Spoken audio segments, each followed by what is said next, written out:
영원한 나라는 없는 것처럼 이스라엘도 이제 두 나라로 분리가 됩니다. 아까 말씀드렸던 것처럼 솔로몬의 아들에게 분명히 솔로몬의 신하들이 충원을 드렸음에도 불구하고 그 얘기를 듣지 않고 그들과는 영 동떨어진 그런 이제 행동으로 나가게 되죠.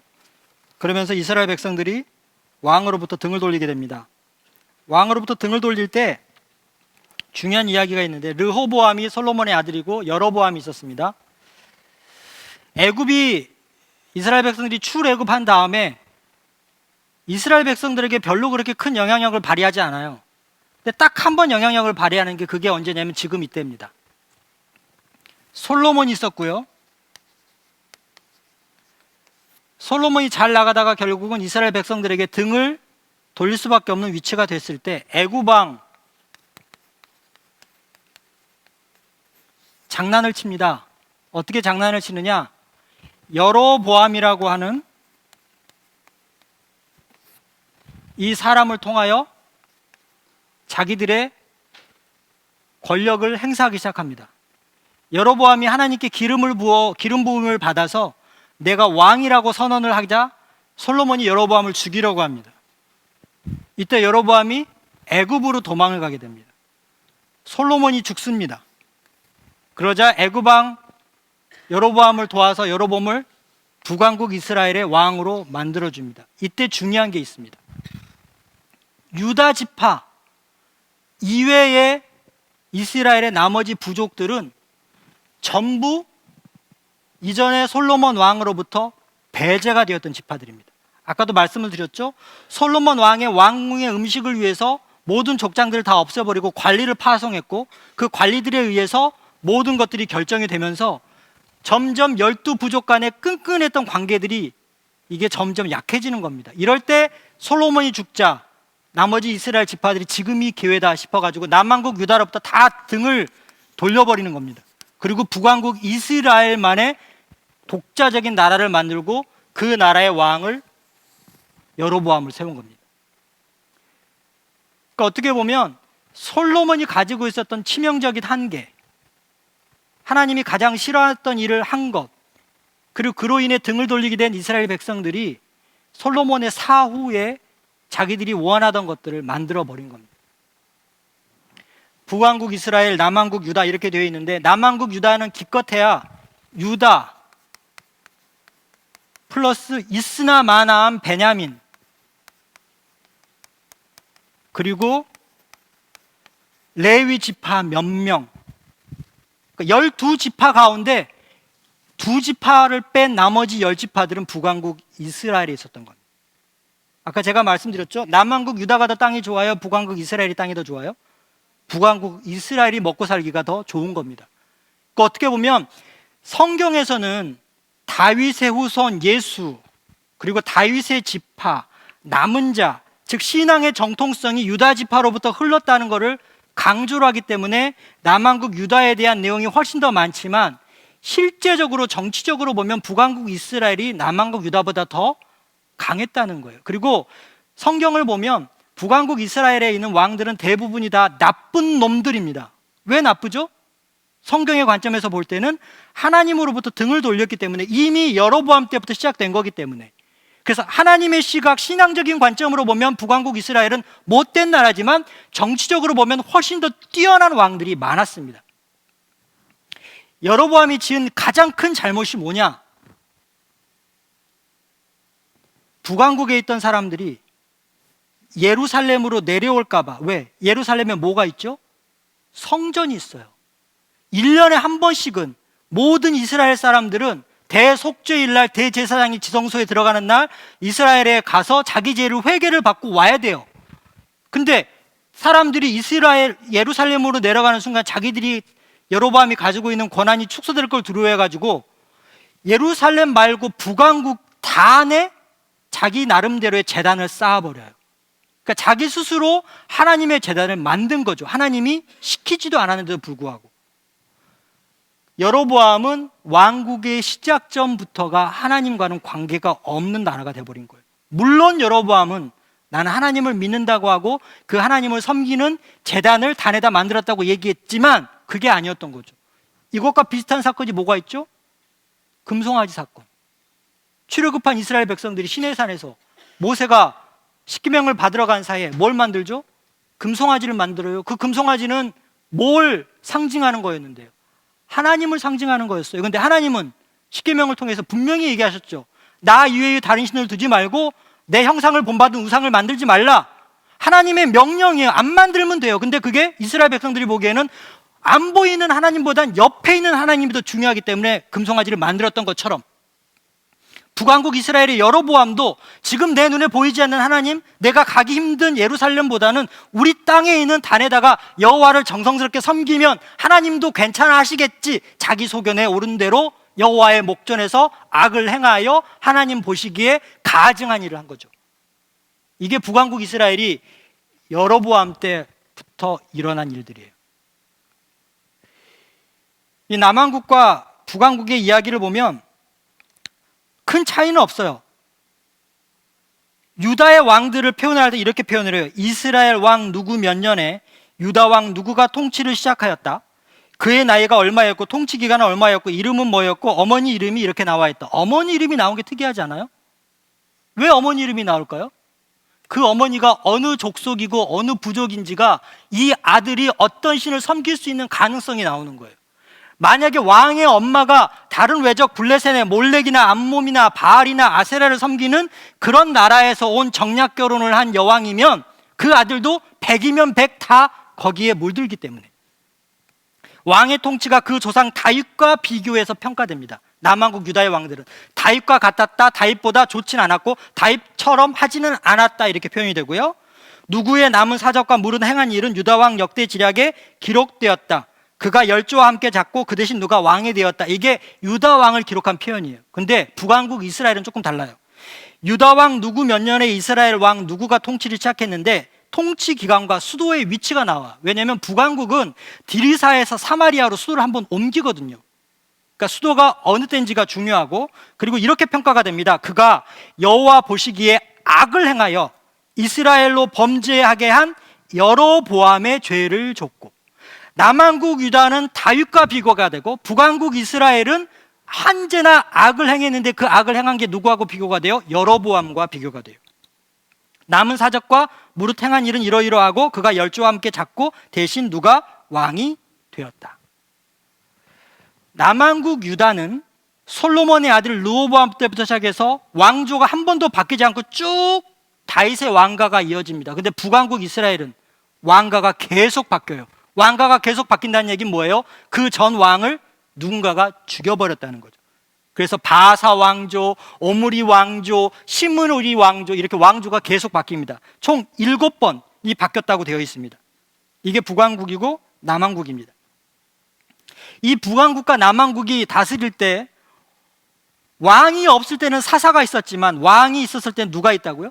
선지자들이 있습니다. 다윗 때 나단 선지자가 있었던 것처럼. 이 선지자들은 주로 어떤 메시지를 보냈냐면 2가지를 하지 말라고 합니다. 첫 번째, 절대로 우상 숭배를 하지 말아라. 왕들에게, 백성들에게. 어떠한 모양이라도 하나님 위의 것을 섬기지 말라. 이게 첫 번째 선지자들의 메시지. 두 번째, 불의를 행하지 말라. 하나님과의 관계에 있어서는 우상 숭배, 이웃 사람과 섬기고 있는 나라들에 대해서는 불의를 하지 말라. 근데 이게 우리들하고 똑같아요. 이걸 반대로 얘기하면 이렇습니다. 이건 굉장히 부정적으로 얘기를 한 거고요. 이걸 긍정적인 표현으로 하면 하나님 사랑, 이웃 사랑. 이게 누구의 메시지입니까? 예수 그리스도의 메시지입니다. 예수 그리스도의 메시지가 갑자기 뚝 떨어진 게 아니고요.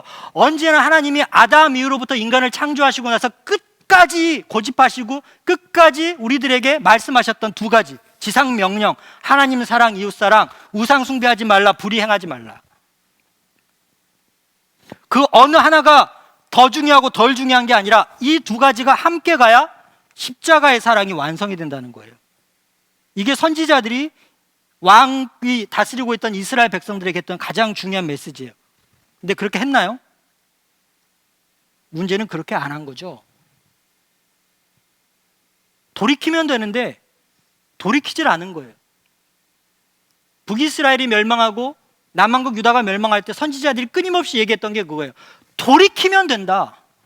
회개하면 된다. 순종하면 된다. 믿으면 된다. 다 똑같은 얘기예요. 근데 돌이키지 않았고 회개하지 않았고 순종하지 않았고 믿지 않았기 때문에 결국은 어떻게 돼요? 외적에 의해서 포로가 되고 말아요. 처음에 정치적인 배경을 할 때 나왔던 세 나라가 있습니다. 첫 번째가 아수르, 두 번째가 바벨론, 맨 마지막이 바사, 페르시아입니다. 이란. 아수르 북왕국 이스라엘이 기원전 722년, 723년 어간에 아수르에게 멸망을 하는데요. 아수르를 기억하실 때 뭘 기억하시면 좋냐면 사마리아를 기억하시면 돼요. 북왕국 이스라엘이 수도를 디르사에서 사마리아로 옮기거든요. 그리고 예수님 시대에 사마리아인이 등장을 해요. 이 사마리아인은 뭔가요? 누가 사마리아인이죠? 혼혈족. 어디하고 어디의 혼혈족인가요? 북왕국 이스라엘 사람과 아수르 사람의 혼혈족이에요. 그 얘기는 뭐냐면 아수르 사람들은, 아수르라는 나라는 자기들이 공격해서 정복한 땅에 아수르 사람을 보내서 다스려요. 사마리아인은 아수르 플러스 이스라엘이에요. 이 사마리아인들은 모세 오경만 믿어요. 이게 사마리아인이에요. 그러니까 사마리아인을 기억하시라고 한 이유는 뭐냐면 아수르 사람들은 자기 나라 사람들을 자기들이 정복했던 땅에다 심어놓고 그 사람들이 그 나라를 다스리겠구나. 그럼 바벨론은요? 바벨론은 주전 587년, 586년에 남한국 유다를 정복하고 그 이후에 뭘 하죠?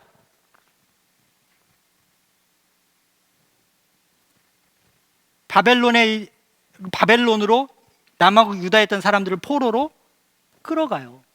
그러니까 이상하죠? 사마리아 아수르는 자기 나라 사람들을 데려다가 다스렸고 바벨론은 끌고 가요. 바벨론의 포로로 끌려간 게 굉장히 이스라엘 역사상 되게 슬픈 일이잖아요. 그리고 모든 남한국 유다의 사람들이 다 바벨론으로 끌려갔을 것 같아요. 혹시 몇 명 끌려가는지 아세요? 모르시면 얼마나 끌려갔을 것 같으세요? 출애굽했을 때 이스라엘 백성이 한 200만 명 나왔다고 돼 있는데 남한국 유다에서 바벨론으로 포로로 끌려간 사람은 몇 명이나 될까요? 10,000명 넘었을 거다. 당연히 넘었겠죠? 그 정도는 넘어야 포로라고 얘기하니까 얼마나 끌려갔을 것 같으세요? 그러니까 성경을 잘 읽으셔야 돼요. 예레미야 52장. 제가 거짓말하지 않는다는 거 알려드려야 돼서. 예레미야 52장. 예레미야는 장수가 되게 많습니다. 1장 찾고 대충 넘기면 52장 나오겠지 이렇게 생각하시면 안 돼요. 예레미야 52장 28절.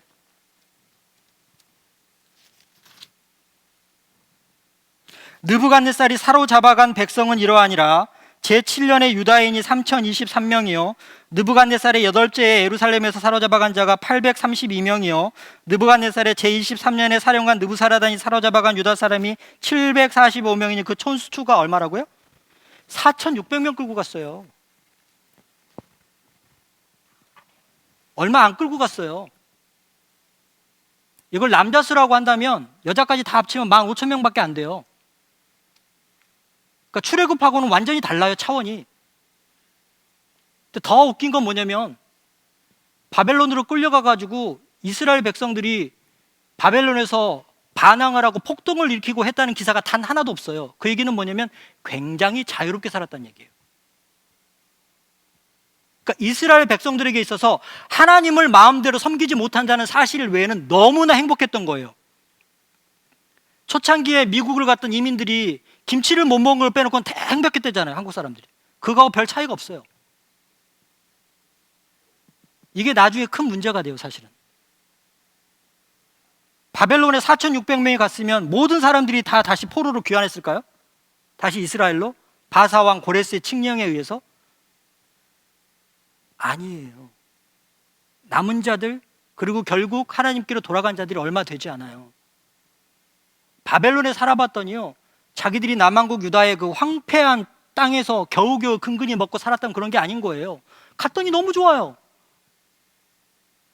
제가 이 말씀을 왜 드리냐면, 우리들이 외적 조건이 세상의 기준에 맞춰서 너무 편해지게 되면 신앙을 잃어버려요. 더군다나 신앙을 잃어버릴 가장 중요한 요소를 이스라엘 백성들은 가지고 있어서, 왜냐? 성전이 없어졌어요. 제사 드릴 데가 없어요. 제사를 못 드려도 별로 그렇게 민망하지 않아요. 성전이 없는데 어떻게 하나님을 섬겨? 대제사장도 없잖아. 다니엘의 세 친구요? 대단한 사람들인 거예요. 너무나 핑계거리가 많고 너무나 자기의 합리하기 좋은 장소가 포로로 끌려간 바벨론이었던 거예요. 얼마나 좋았을까요? 제사 드리지 않아도 되고 정말 문명의 이기를 다 누리면서 바벨론은 엄청나게 고도로 발달된 그 문명 하에서 행복하게 살 수 있었는데 70년 만에 바사왕 고레스가 칙령을 내려가지고 돌아가래요. 지금의 모습을 한번 돌아볼까요? 미국에서 태어나서 한국말도 잘 모르는 저희 교포 아이들이 한국에서 살라고 하면 살까요? 요즘은 좀 산다고 해요. 미국에 있는 것들이 다 있어서. 근데 불과 월드컵 일어나기 전까지는 살 수 있는 확률이 거의 없어요. 너무 불편하니까. 여름에 에어컨도 없는데 어떻게 사냐고. 그러니까 바벨론에서 고레스의 칙령에 의해서 다시 이스라엘로 귀환한 사람들은 진짜 대단한 사람들이에요.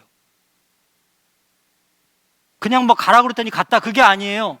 안 가도 되는 상황이었는데도 갔어요. 뭐 하나 때문에? 하나님을 향한 신앙 하나 때문에. 그게 바벨론 포로의 귀환이에요. 바벨론은 끌고 갔다고 했습니다. 여기는 지들이 왔고 여기는 끌고 갔고, 바사는요,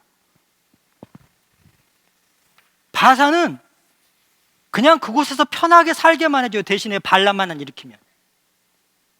그래서 고레스가 칙령에 의해서 이스라엘 백성들을 자기들의 땅으로 다시 돌려보낸 거예요. 이게 정치적인 거고, 신앙적인 건 뭐죠? 이사야와 예레미야가 예언을 하죠. 너희들이 하나님으로부터 돌이키지 않으면 외적에 의해서 공격을 받고 이스라엘의 성전을 떠나서 각지로 흩어지겠지만 결국엔 70년 후에는 너희들이 다시금 회복되어서 이스라엘로 돌아올 거라는 하나님이 이사야와 예레미야를 통해 주신 그 말씀이 성취가 된 게 이 바벨론 포로 생활이에요. 그럼 도대체 바사라는 나라는 어떻길래 이런 게 가능할까? 페르시아가 믿던 종교가 조로아스터교입니다. 조로아스터교. 조로아스터교는 선신과 악신이 있어요. 대신에 선신을 언제나 중시합니다. 그리고 선신을 믿는다는 증거가 뭐냐면 모든 약자에게 배려하고 겸손하게 행하고 그리고 악을 물리치고 선을 행해야 된다고 생각하는 게 조로아스터교예요. 바사왕 고레스는 조로아스터교의 신봉자입니다. 그러니까 자기 종교적인 영향, 자기 정치적인 영향에 의해서 칙령을 내려서 본국으로 귀환을 시켜준 겁니다. 그래서 이스라엘 백성들이 하나님의 약속의 말씀과 정치적인 국제적인 세의 변화에 의해서 바벨론 포로로 끌려갔다가 70년 만에 다시금 귀환을 하게 되는 겁니다. 이름으로써 바벨론 포로 생활이 끝나게 되죠. 그리고 본국으로 귀환을 하게 됩니다. 이제 본국 귀환을 할 때 솔로몬이 얼마나 나쁜 인간인지 다시 한번 또 나오게 될 겁니다.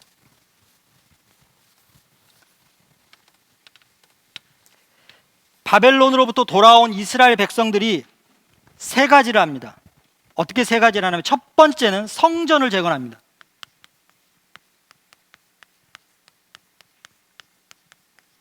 두 번째는 부흥운동을 합니다. 말씀을 통한. 세 번째는 성벽을 재건합니다. 이건 순서적으로 그렇습니다. 솔로몬은 왕궁부터 지었나요? 성전부터 지었나요? 왕궁부터 졌어요. 외적의 침입에 걱정이 없는 솔로몬이 뭐부터 졌다고요? 왕궁부터 졌어요. 바벨론 포로 생활을 끝내고 이스라엘 백성들이 돌아왔어요. 자기들이 포로로 끌려간 가장 중요한 이유는 외적의 침입에 의해서예요. 그 기억을 가지고 있는 씁쓸한 기억을 가지고 있는 이스라엘 백성들이 이성적으로 따지면 맨 먼저 해야 될 건 뭐냐면 성벽을 완비하는 겁니다. 적의 침입을 막기 위해서. 근데 뭐부터 하나요? 성전부터 제거해요. 요단강을 건넌 이스라엘 백성들이 여리고성을 치기 전에 뭐부터 제일 먼저 하나요? 할례를 행하고 제사를 지내요. 요단강을 건너서 여리고를 정복하기 위해서 이성적으로 생각하면 뭐부터 해야 돼요? 전쟁 준비부터 해야 돼요. 무기를 갈고 닦고, 그 다음에 군대 체제를 정비하고 식량을 제공해서 잘 싸울 수 있도록 해야 되는데 그 순간에 뭐부터 하죠? 할례를 행하고 제사를 지내요. 요단강을 건넜을 때 이스라엘 백성과 바벨론 포로로부터 돌아온 이스라엘 백성이 한 공통점이 있어요. 뭐가 우선이라고요? 하나님과의 관계 회복이 우선인 거예요. 하나님과의 관계 회복. 우리 신앙생활도 똑같아요. 우리가 잘 살고 못 사는 거에 가장 핵심적인, 그리고 가장 기본적인, 그리고 가장 우선시 돼야 될 부분은 뭐냐면 하나님과의 관계를 회복해서 그 회복된 관계를 통해서 다른 외연을 확장시켜야 되는데, 우리들의 이성적인 머리로 뭐부터 하냐? 내 주변부터 챙기기 시작해요. 공격당하지 않아야 된다. 공격을 준비해야 된다. 성전 재건부터 했다니까요. 스룹바벨 성전. 이때 사마리아인들이 반대를 합니다. 기껏해야 여호와는 지방신에 불과한데 우리의 전지전능한 하나님이 아니고 이방신을 믿고 있었던 사마리아는 이미 혼합종교화 돼 있기 때문에 그냥 자기들이 믿고 있는 종교의 여러 가지 신 중에 하나가 가나안 신인 여호와인데 뭘 그거부터 짓냐? 그거 하면 안 된다. 그리고 방해를 해요. 하지만 학개나 스가랴나 스룹바벨, 그리고 결국에는 하나님이 다리오 왕의 마음도 움직여주시고 백성들의 마음을 움직여주셔서 성전 재건을 합니다. 물론 솔로몬 성전도 위용에 비해서는 형편이 없었지만 이 스룹바벨 성전은 더 형편이 없었겠죠. 겨우겨우 지었으니까. 근데 이 성전 재건부터 시작을 합니다. 성전 재건을 하고 잘 사나 싶었더니 이스라엘 백성들이 다시금 어떻게 돼요? 옛 습성을 못 버리고 이방 민족과 혼인을 하게 돼요. 다른 종교를 믿던 신들하고 또 결혼을 하게 돼요. 그러니까 이스라엘 사람, 귀환한 이스라엘 사람이 다시금 거기 있던 다른 나라 부족과 결혼을 해서 아이를 낳아요. 이때 아론의 16대 손인 에스라가 등장을 합니다. 에스라가 전 민족적으로 회개 운동을 일으켜요. 우리가 말씀을 통해서 회개를 하지 않으면 하나님께 다시금 버림받아서 다시금 포로로 끌려갈 수 있다. 우리가 그걸 하면 안 되지 않겠냐라고 생각을 하고 개혁운동을 펼치는데, 어떻게 개혁운동을 펼치냐면 말씀과 회개와 헌신,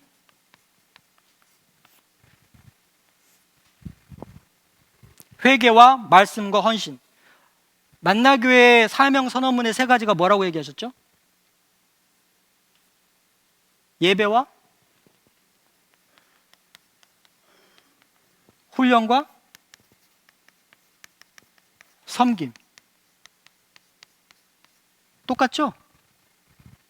에스라가 포로로부터 해방된 이스라엘 백성들이 타락하게 되자 일으켰던 개혁운동, 부흥운동은 말씀과 회개와 헌신인 것처럼, 말씀은 훈련이고요, 회개는 예배고요, 헌신은 섬김이에요.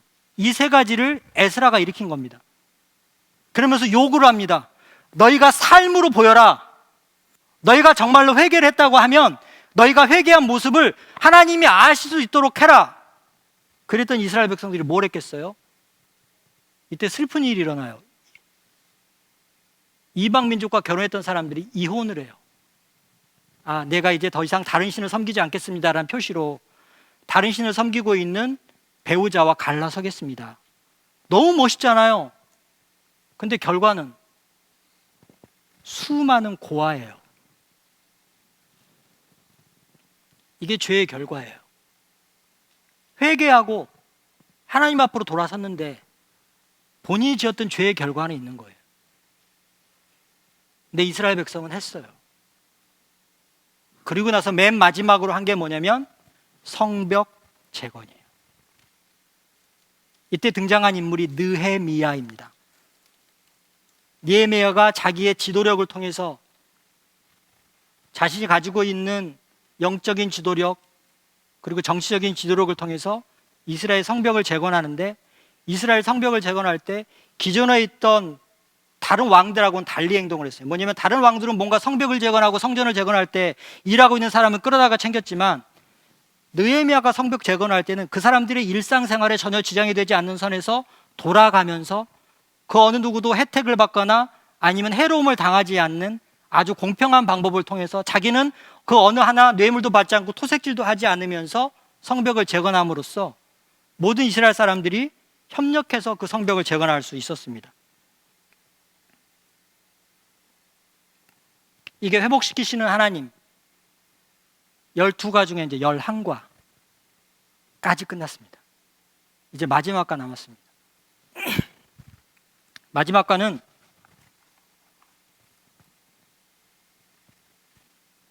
지혜 문학입니다. 역사서도 아니고 모세오경도 아니고 예언서도 아닌 시편, 잠언, 전도서, 욥기, 아가. 시편은 어떤 책인가요? 시예요, 시. 시편은 시예요. 노래예요.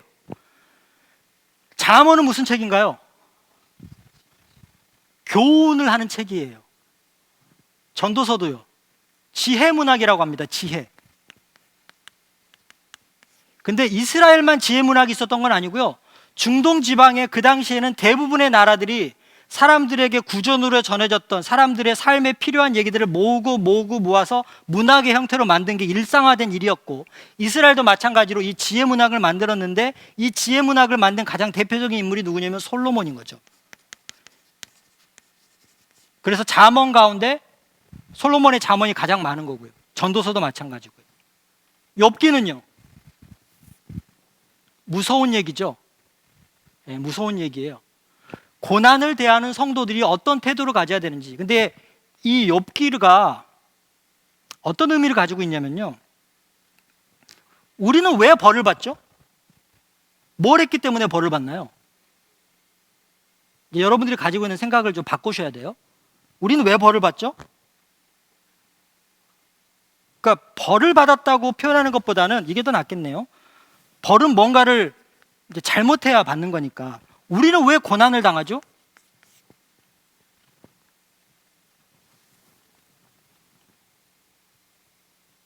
두 가지예요. 잘못했거나, 그러니까 내가 죄를 졌거나, 그럼 이걸 이제 벌이라고 얘기할 수 있죠. 나도 이유를 모를 때가 있어요. 근데 이유를 모르겠어. 아무리 곱씹고 봐도 내가 뭘 잘못했는지 모르겠어. 근데 보통 믿는 사람들은 뭐라고 얘기를 하냐면, 이건 안 해요. 짓게 아니니까. 잘 생각해봐. 너 뭐 잘못했을 거야. 하나님이 괜히 그러시겠어. 너 뭐 좀 깨우치라고 얘기하는 거 아니야? 라고 얘기들 안 하세요? 남의 고난을 보시면 너 예배 빠졌지? 애들한테도 똑같아요. 시험 성적 떨어지면 네 하나님한테 기도 안 해서 그럼. 공부를 안 해서 성적이 떨어지지 왜 하나님한테 기도를 안 해서 성적이 떨어져요? 욥은 자기가 왜 고난을 당하는지 몰라요. 근데 욥의 세 친구가 뭐라고 해요? 너 그거 잘못해서 그럴 거야. 너 이거 잘못해서 그럴 거야. 너 잘못해서 그럴 거야. 고난을 당하는 성도들에게 옆에 있는 사람들은 뭘 해야 되는 거예요? 지적질을 해야 되는 게 아니고 위로를 하고 함께 아파해 줘야 되는데, 이 모든 게 다 뭔데요? 하나님의 섭리 가운데 있는데, 하나님은 아무 생각 없이 벌 주시는 분인가요? 뭘 잘못했으니까 잘못했을 때 용서해 주시는 분 하나님이신데, 이게 욥기예요. 여기 있는 우리 누구나 다 욥의 새 친구일 수 있어요. 물론 잘못했을 때 벌을 받죠. 그걸 간과하고 무시하시란 말씀이 아니고, 적어도 내가 내 주변을 돌아보고 했을 때 그 모든 일련의 과정들, 그리고 큰 틀에서 보면 하나님의 섭리 가운데 내가 존재하고 있다는 거예요. 그러니까 그 가운데 내가 잘했건 잘못했건 따지는 게 아니라 다윗처럼 속히 회개하고 하나님께 돌아가면 하나님이 용서해 주시고 다시금 나를 회복시켜 주시겠지만, 계속 그 과정을 되풀이하고 반복하는 하나님의 어리석은 백성들에게는 하나님이 여전히 고난을 주시고 심판을 하시고 징계를 하신다는 거죠. 이게 욥기의 내용이에요. 아가서는요, 남녀 상열지사예요. 눈 뜨고는 볼 수 없는 굉장히 에로틱한 책이에요. 그래서 아가서가 성경에 정경이 되는지 마는지, 66권에 들어오는지 아닌지에 대해서 논란이 가장 많았던 책 중에 하나예요. 근데 결론은 아가서에 나오는 남녀의 이야기는 남녀의 이야기가 아니라 주님과 우리와의 사랑 이야기다 라고 성령의 감동을 받은 많은 사람들이 결론을 내려서 성경으로 들어오게 된 겁니다. 시편에 관해서 굉장히 유명한 얘기가 한 가지 있어요. 시편을 묵상하는 방법인데요, 우리는 시편에 대하여, 영어로는 이렇게 표현되어 있더라고. 우리는 시편에 대하여, about 배우려고 하기보다는 시편 속으로 들어가야 한다. 무슨 얘기냐면, 시편을 기록한 사람들은 자기가 가지고 있는 감정을 다 하나님께 아뢰는 거예요. 그러니까 왜 아뢰는지 이런 걸 배우는 게 아니라, 내가 그 시편 기자가 되어서 하나님께 내가 가지고 있는 처지와 내가 가지고 있는 상태를 표현을 해야 되는 거죠. 여호와는 나를 지키시는 자다. 낮의 해와 밤의 달이 나를 상치 않는다. 낮의 해와 밤의 달이 어떻게 나를 상치하지 않지? 이런 거 고민하지 마시고, 내가 힘든 상황 가운데 중동의 그 뜨거운 사막의 기운에 낮의 해가 나를 상치 못하게 하시고 밤의 그 추위 가운데 밤의 달도 나를 해치지 못하는 가장 유용한 이유는 하나님이 나와 함께 하시는 거구나라고 생각을 하면서 그냥 시편 속으로 빠져들어야 되는데, 우리들이 시편을 배우려고 하는 거죠. 그래서 제가 시편에 대해서 길게 강의를 하지 않겠다는 얘기예요. 아타나시우스가 이런 얘기를 했습니다. 대부분의 성경이 우리를 향해, to us, 우리를 향해 얘기하지만 시편은 for us, 우리를 위하여 얘기를 한다. 똑같은 얘기입니다. 하나님에 대해 아니고 하나님 안으로, 우리의 대해가 아니라 우리를 위하여. 이게 시편이 가지고 있는 최고의 장점입니다. 제가 항상 권면해 드리는 이야기가 있는데요, 시편은 시도 때도 없이 읽으시면 좋습니다. 대신에 한 절짜리 있고 굉장히 어려운 거 괜히 읽으려고 하지 마시고요, 내 얘기인데? 라고 생각하는 시편 웬만하면 있으실 거예요. 그게 안 되시면 시편 가사를 곡으로 만든 노래도 괜찮습니다. 그걸 마음에 품고 사시면 영적으로 힐링이 됩니다. 그리고 내가 가지고 있는 것들을 하나님과 교통할 수 있어요. 제가 맨 처음에 그런 말씀을 드렸던 하나님의 뜻을 아는 방법, 성경이 가장 좋은 방법이고요, 성경이 기록되어 있는 그 내용을 가지고 만든 복음성가를 흥얼거리고 노래하고 그 말씀을 가지고 묵상할 때 나 스스로 뭔가 답을 발견할 수 있어요. 위로를 얻을 수도 있고요.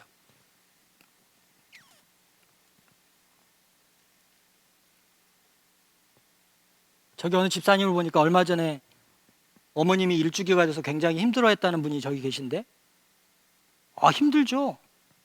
무지 힘들어요. 내가 가장 사랑했던 엄마가 돌아가시면 이해가 안 되죠. 그러니까 저도 그런 경우가 있어요. 제가 미국에 있을 때 어머님이 돌아가셨거든요. 근데 제가 영주권 때문에 어머니 임종을 지켜보지도 못하고 어머니를 이렇게 보내드리지를 못했어요. 그리고 1년 다음에 영주권을 받고 나서 어머님이 이렇게 뿌려져 있는 곳에 가서 기도를 한 적이 있어요. 그때 참 어리석게 무슨 기도를 했냐면, 어머니의 모습을 좀 보여주셨으면 좋겠습니다라고 기도를 했어요. 진짜 얼척이 없죠. 근데요, 꿈에 닭 3마리를 보여주셨어요. 하나님이. 제가 닭띠고요, 제 아내가 닭띠고요, 제 엄마가 닭띠예요. 우리 집에 닭 3마리가 있었거든요. 그래서 매번 닭 3마리가 있다고 얘기를 했는데, 새 닭을 보고 나서 제가 마음에 그냥 푸근해졌어요. 그때 제가 제일 많이 불렀던 게 시편이에요. 하나님이 나와 함께 하시고, 하나님이 나를 지켜주시고, 하나님이 우리의 생사화복을 주관하신다는. 자꾸 하늘에 계신 엄마 끌고 내려오지 마시고 잘 보내주셨으면 좋겠어요. 이 또한 지나가리라. 마치겠습니다.